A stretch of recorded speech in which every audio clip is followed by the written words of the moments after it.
요한복음 3장 31절부터 보겠습니다. 위로부터 오시는 이는 만물 위에 계시고 땅에서 난 이는 땅에 속하여 땅에 속한 것을 말하느니라. 하늘로부터 오시는 이는 만물 위에 계시나니 그가 친히 보고 들은 것을 증언하되 그의 증언을 받는 자가 없도다. 그의 증언을 받는 자는 하나님이 참되시다는 것을 인쳤느니라. 하나님이 보내시는 이는 하나님의 말씀을 하나니 이는 하나님이 성령을 한량없이 주심이니라. 이 거듭난다고 하는 것은 위로부터 다시 나는 거죠. 우리는 아래에서 났기 때문에 위로부터 다시 태어나야 됩니다. 그것이 중생 거듭남이죠. 그러면 이제 거듭난 사람은 어떻게 되는가? 내 뜻과 하나님의 뜻이 같아지죠. 내 생각과 하나님의 생각이 같아지고, 그래서 의의 옷을 입는다고 하는 것은 우리의 계획과 생각과 뜻이 하나님의 계획과 생각과 뜻과 하나가 되고, 그렇게 해서 결국엔 우리가 예수 그리스도께서 승리의 삶을 사셨던 것처럼 우리도 승리하게 되는 것을 말합니다. 이런 얘기는 일반 기독교인들이 들을 때 말도 안 되는 얘기죠. 아니, 목사님, 어떻게 그게 가능합니까? 그건 너무 심합니다. 우리 그런 얘기 하지 맙시다. 우리 좀 편하게 삽시다. 목사님 자꾸 그런 얘기 하니까 이단 소리 듣는 거예요. 예. 그렇게 이야기하지만 성경은 그렇게 말하지 않습니다. 진리는 우리 육체의 소욕에 아첨하지 않아요. 한번 잘 봐주십시오. 그렇게 비비지도 않습니다. 진리는 좌우의 날선 검 같아서 그냥 잘라버립니다. 우리 골수와 생각을 그냥 찔러 쪼개버려요. 그러니까 아픕니까? 안 아픕니까? 얼마나 아프겠어요. 마취도 안 하고 우리 골수를 찔러 쪼개보세요. 이 검으로 우리를 찌르고 베어버리고 관통해버리는데 그 고통이 얼마나 신음하겠습니까? 그러니 납작 엎드려서 나는 죽었습니다. 그렇게 할 수밖에 없죠.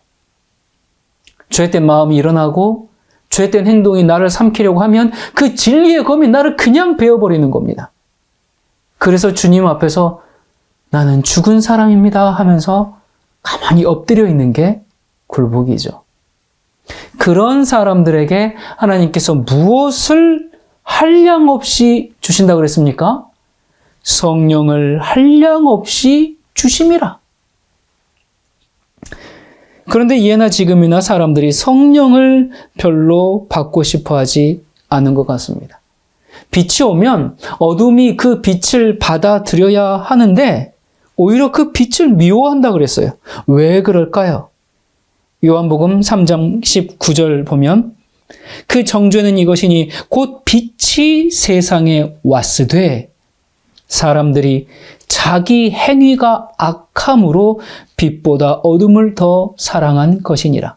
악을 행하는 자마다 빛을 미워하여 빛으로 오지 아니하나니 이는 그 행위가 드러날까 하며. 자기의 악함이 드러날까 봐. 그러나 진리를 사랑하는 사람들은 어떻게 한다고 하는가? 이어서 말씀합니다. 21절. 진리를 따르는 자는 어디로 와요? 빛으로 오나니 이는 그 행위가 하나님 안에서 행한 것임을 나타내려 함이라. 그러니까 자꾸 빛으로 가는 겁니다. 자꾸 예수님께 나가고 싶어 하는 거죠. 빛이 조금 오면 좀 더 달라고 계속 조르는 겁니다. 자꾸 손을 내밉니다. 빛으로 가는 겁니다. 그게 어린아이 심정이죠. 그 어린아이의 특징 가운데 하나가 뭡니까? 그냥 엄마 아빠 졸졸졸졸 따라다니는 거예요. 손을 놓지 않는 겁니다. 그렇게 아이가 성장하죠. 그게 아이의 특성입니다. 그래서 거듭난 사람은 빛이 오면 빛을 따라서 점점 더 가까이 더 빛 속으로 나아갑니다. 그 왜 자꾸 빛으로 나갈까요? 그 주님의 진리와 주님의 뜻과 자기가 너무 잘 맞는 겁니다. 그 주님의 진리를 너무 사랑하니까 자기랑 너무 하나인 겁니다. 그리고 그 빛 속에 있으면 편하니까, 행복하니까. 어떤 이들은 그게 너무 불편해서 오히려 빛을 미워하지만 어떤 사람들은, 거듭난 사람들은 빛이 너무 좋고 너무 감사하니까 자꾸 빛으로 주님께 가까이 나아가는 것이 즐거운 거죠. 자, 우리가 빛으로 점점 나가면 어떻게 되는가? 잠언 4장 18절에 의인의 길은 돋는 햇살 같아서 크게 빛나 한낮의 광명에 이르거니와. 한낮의 광명, 대낮처럼 밝게 됩니다.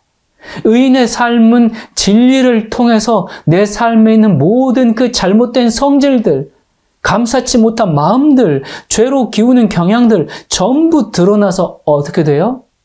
지금 빛으로 나가서 빛으로 나갈 때 점점 그림자가 없어지는 겁니다. 제일 처음에 태양이 떠오를 때 어떻습니까? 태양이 갑자기 그냥 그 정오의 중천에 갑자기 팍 거기에 뜨는 게 아니죠. 갑자기 밝게 확 비치는 게 아니죠. 어떻게 뜹니까? 제가 주로 새벽 러닝을 하는데요. 한겨울 영하 10도, 15도에도 신경 쓰지 않고 그냥 나갑니다. 오히려 저는 그 겨울 새벽에 그 찬 공기가 너무 좋더라고요. 영하 10도 정도에 나가면 돌아올 때는 이 눈썹과 머리가 하얗게 돼서 돌아옵니다. 마치 그 무협지에 나오는 그런 무림 고수 같은 모습이거든요. 자, 그렇게 나가면 한 10km, 15km 정도를 뛰고 오는데 처음에는 이제 새벽이라 깜깜하죠.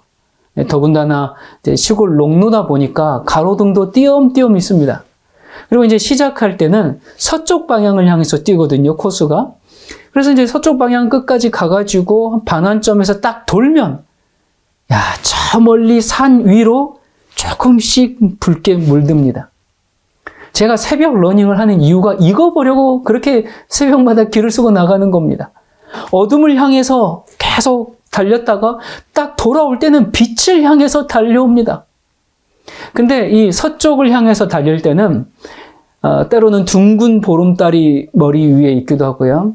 어느 날은 그 달이 아주 낮게 떠가지고 또 바로 앞에 있는 것 같기도 하고요.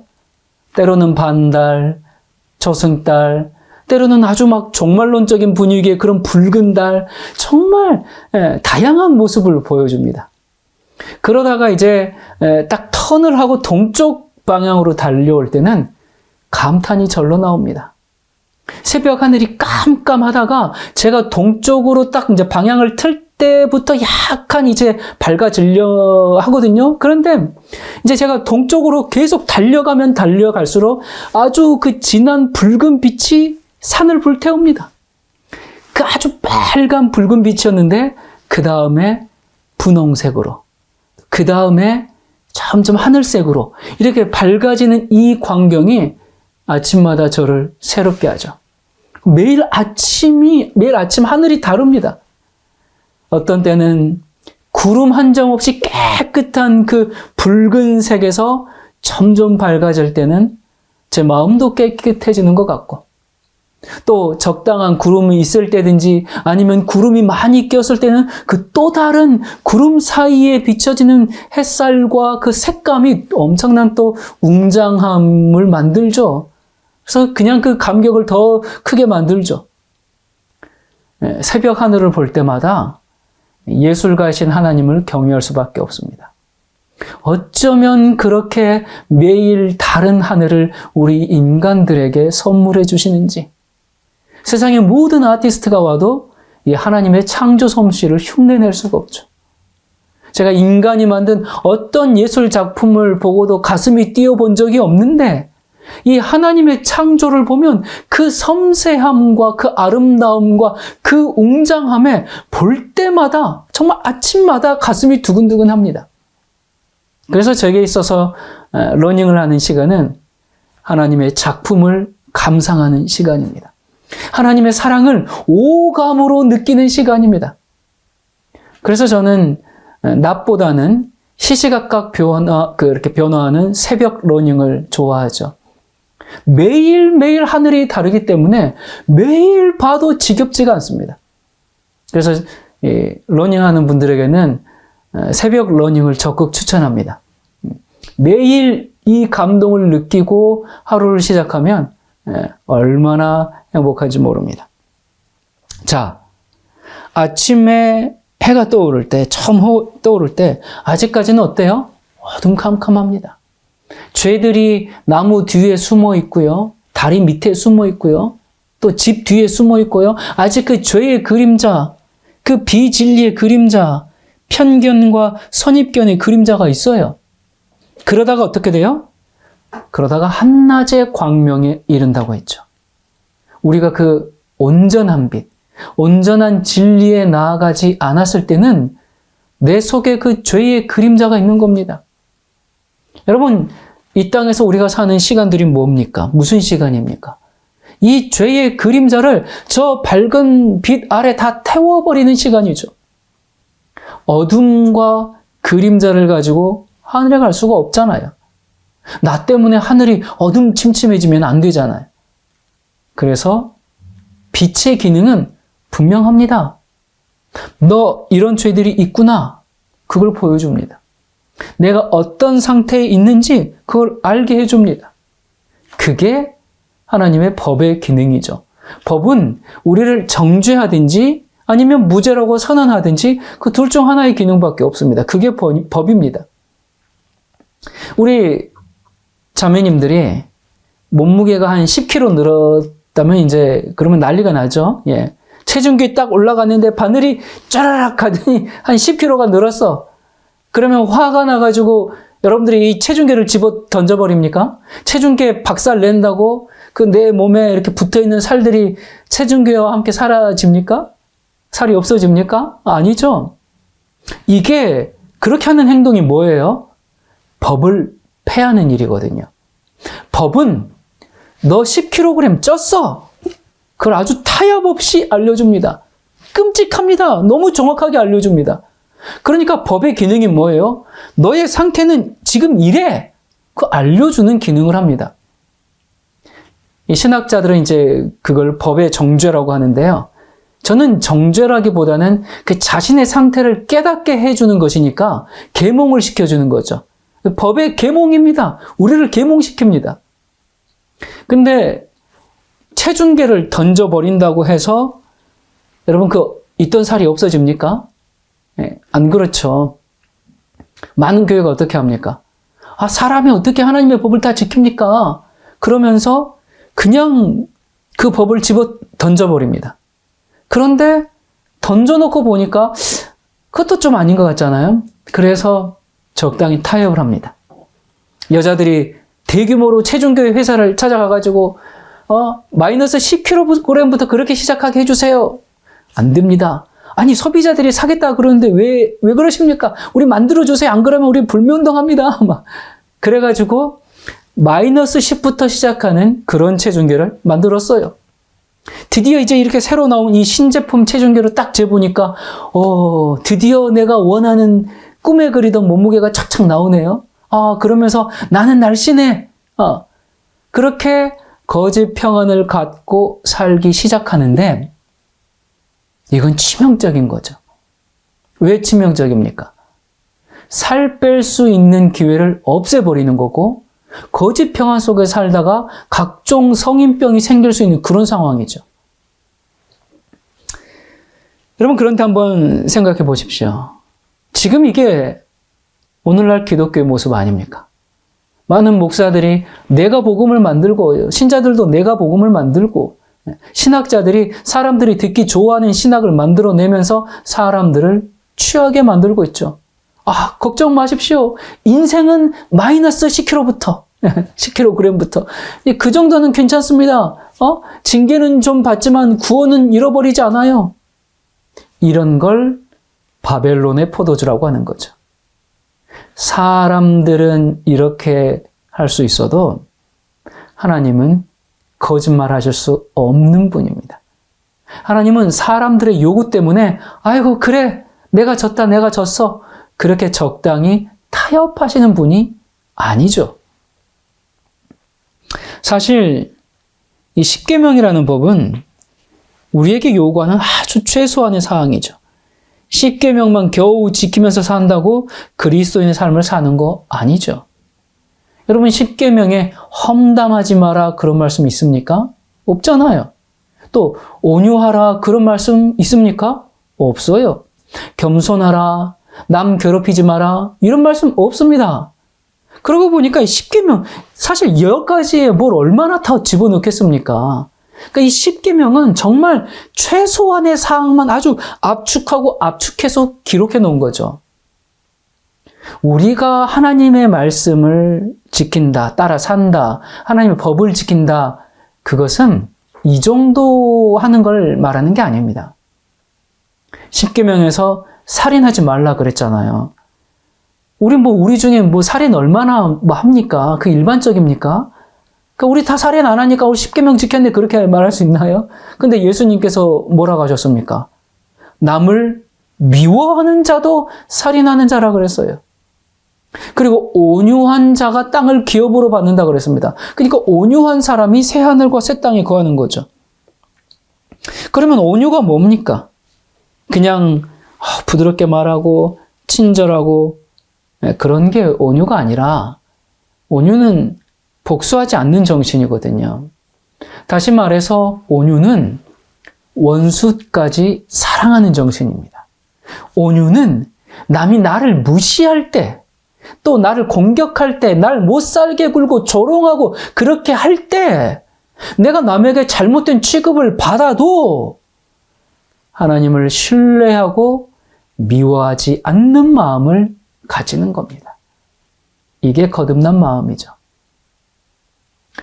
제가 여러 가지 부족한 점이 참 많고 또 더 성장하고 더 성숙해야 할 것이 많이 남아있는 사람이지만 한 가지 그래도 말씀드릴 수 있는 것은 남들이 저에 대해서 아무리 정죄하고 나쁜 소문을 퍼뜨리고 아무리 그런 일이 있어도 전 그 사람을 향해서 적개심이나 원수처럼 여기면서 복수하고자 하는 그런 분노가 제 마음에 생기지 않습니다. 제가 부족한 점이 너무나 많아요.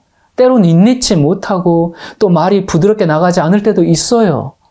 하지만 한 가지 말씀드릴 수 있는 것은 저를 짓밟는 사람들을 향해서 내가 온유한 마음을 갖는 것이 무슨 뜻인지 저는 그게 체험적으로 압니다. 처음엔 정말 힘들었죠. 그러나 그런 경험을 통해서 주님을 배우고 그럴수록 주님께 가까이 나가고 성령님께서 저를 변화시키고 제 마음 가운데 역사하시고 이런 걸 체험하니까 제 자신을 더욱 돌아보지 그들에 대한 분노가 생기지 않아요. 어떤 분들은 저한테 누가 목사님에 대해서 이렇게 얘기했습니다. 그렇게 고자질 해주는 사람도 있습니다. 목사님 들으셨습니까? 누가 목사님에 대해서 이렇게 얘기했습니다. 그 전해주는 사람은 글쎄 저를 위해서 얘기를 해준 것인지 아니면 그 사람이 미워서 그런 것인지는 알 수 없지만 아무튼 그런 얘기 들으면 속상하죠. 억울하죠. 근데 거기서 아니 어떻게 그럴 수가 있나 그러면서 자꾸 생각하면서 억울해하고 그러면 나도 그 사람을 미워하게 됩니다.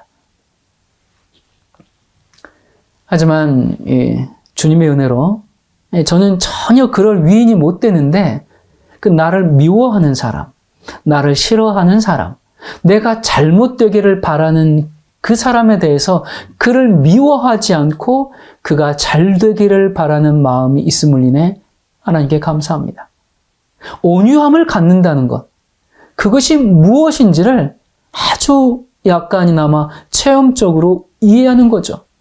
그것 때문에 분노하거나 복수심이 생기거나 그 사람에 가서 막 아니라고 설명하고 변명하고 싶거나 그런 마음이 생기지가 않아요.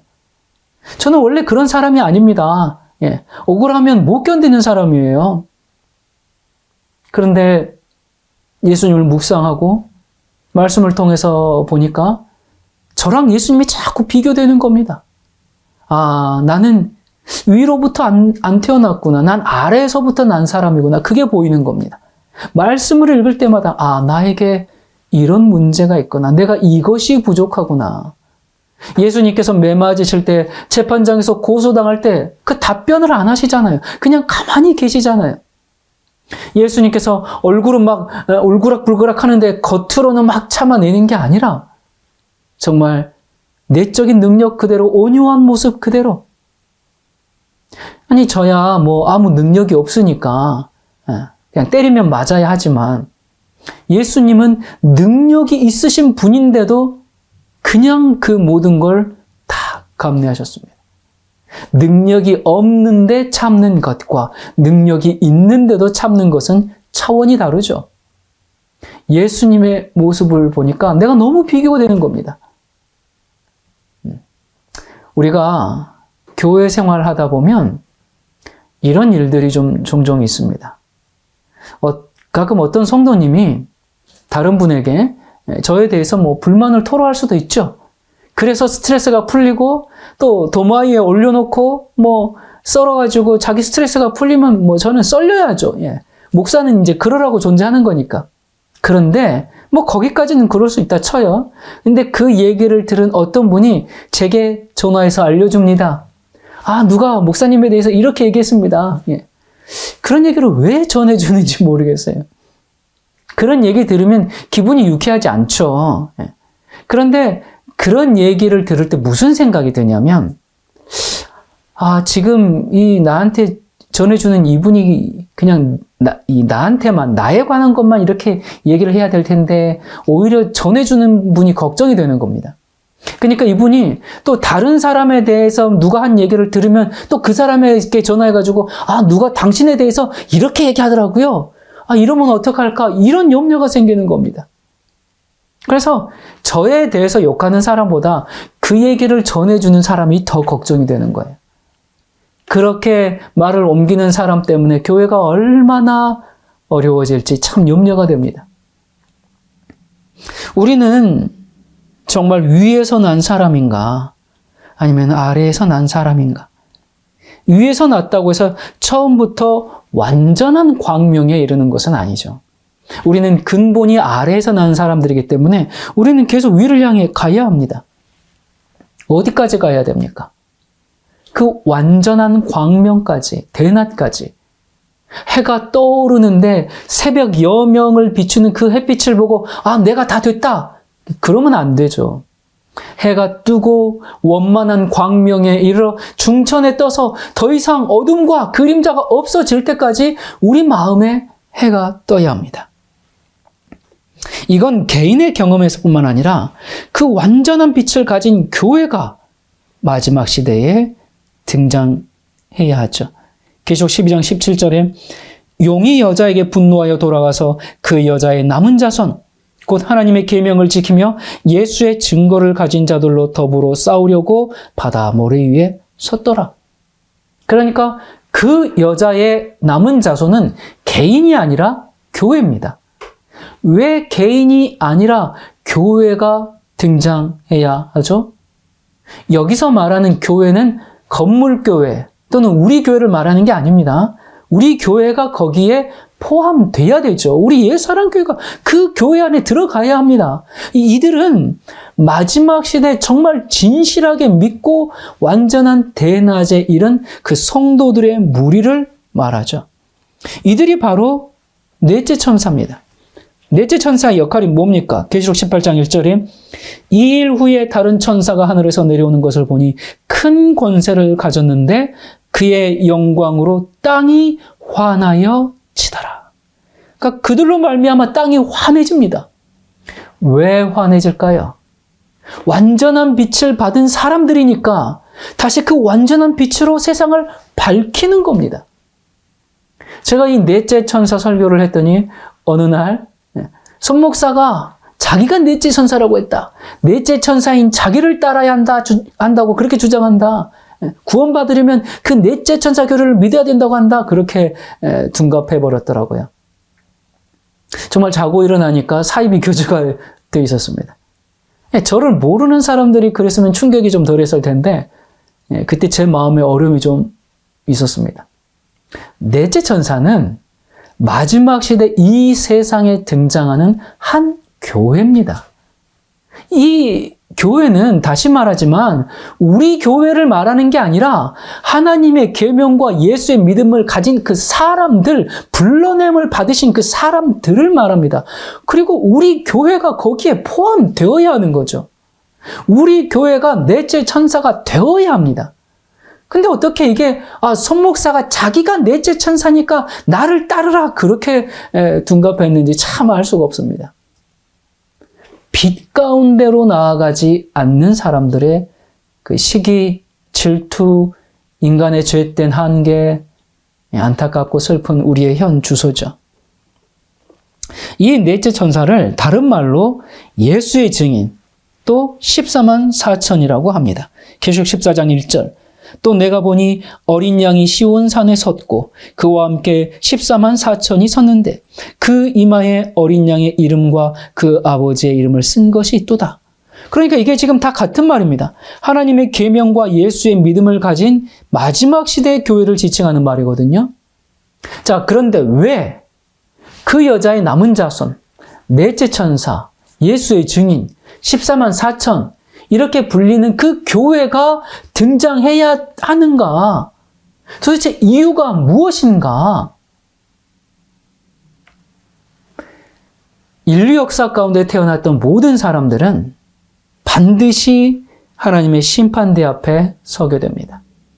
구원받는 사람은 구원의 심판, 멸망받는 사람은 정죄의 심판, 누구 하나 예외 없이 아담의 때로부터 인류 역사 마지막에 태어난 사람까지 모두 심판받습니다. 심판을 받는 이유 중에 하나는 사탄의 고소 고발이 있기 때문에 그렇거든요. 하나님, 저 사람은 안 됩니다. 저 사람은 완전한 광명에 이르지 못했잖아요.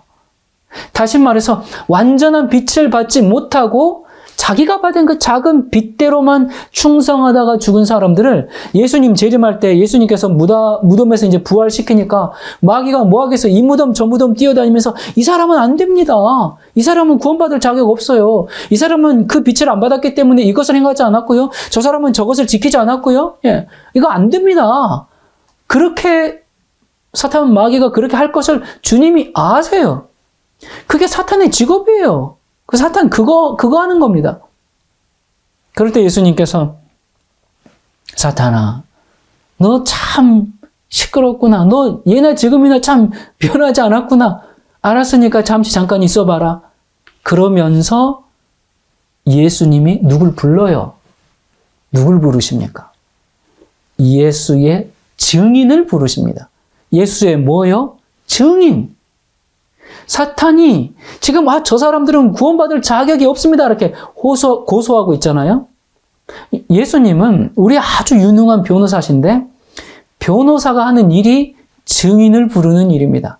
자, 이 증인들은 요한계시록 13장의 그 짐승의 사건을 경험한 사람들이거든요. 이들이 어린 양과 함께 시온산에 섭니다. 그게 증인으로 선다는 거죠. 시온산에 선다고 하는 것은 온 우주 앞에서 이 재판장에서 맨 마지막 증인으로 온 우주와 사탄 앞에 서는 겁니다. 계시록 13장에서 짐승협회 환란을 통과한 다음에 계시록 14장 1절부터 이들이 부르는 노래가 나옵니다. 그리고 그들이 어떤 특징을 가졌는지 나오거든요. 보겠습니다. 또 내가 보니 보라, 어린 양이 시온산에 섰고 그와 함께 14만 4천이 서 있는데 그들의 이마에는 어린 양의 이름과 그 아버지의 이름을 쓴 것이 있더라. 내가 하늘에서 나는 소리를 들으니 많은 물소리와도 같고 큰 우레소리와도 같은데 내가 들은 소리는 검은 고 타는 자들이 그 검은 고를 타는 것 같더라. 그들이 보좌 앞과 내 생물과 장로들 앞에서 새 노래를 부르니 땅에서 속량함을 받은 14만 4천 밖에는 능히 이 노래를 배울 자가 없더라. 이 사람들은 여자와 더불어 더럽히지 아니하고 순결한 자라. 어린 양이 어디로 인도하든지 따라가는 자며 사람 가운데서 속량함을 받아 처음 익은 열매로 하나님과 어린 양에게 속한 자들이니 그 입에 거짓말이 없고 흠이 없는 자들이더라. 이들이 지금 노래를 부르면서 증언을 합니다. 증인이니까 증언을 하죠. 근데 그 증언의 그 내용이 뭐냐면 자기의 경험을 노래로 부르는 겁니다. 그러니까 예수의 증인들이 하나님을 높이고 사탄이 잘못됐다는 것을 노래하는데 여기 보니까 그 노래를 배울 자가 없더라 그랬어요. 왜 못 배울까요? 노래가 어려워서 못 배웁니까? 아니죠. 그것은 그들의 경험의 노래이기 때문에 그렇습니다.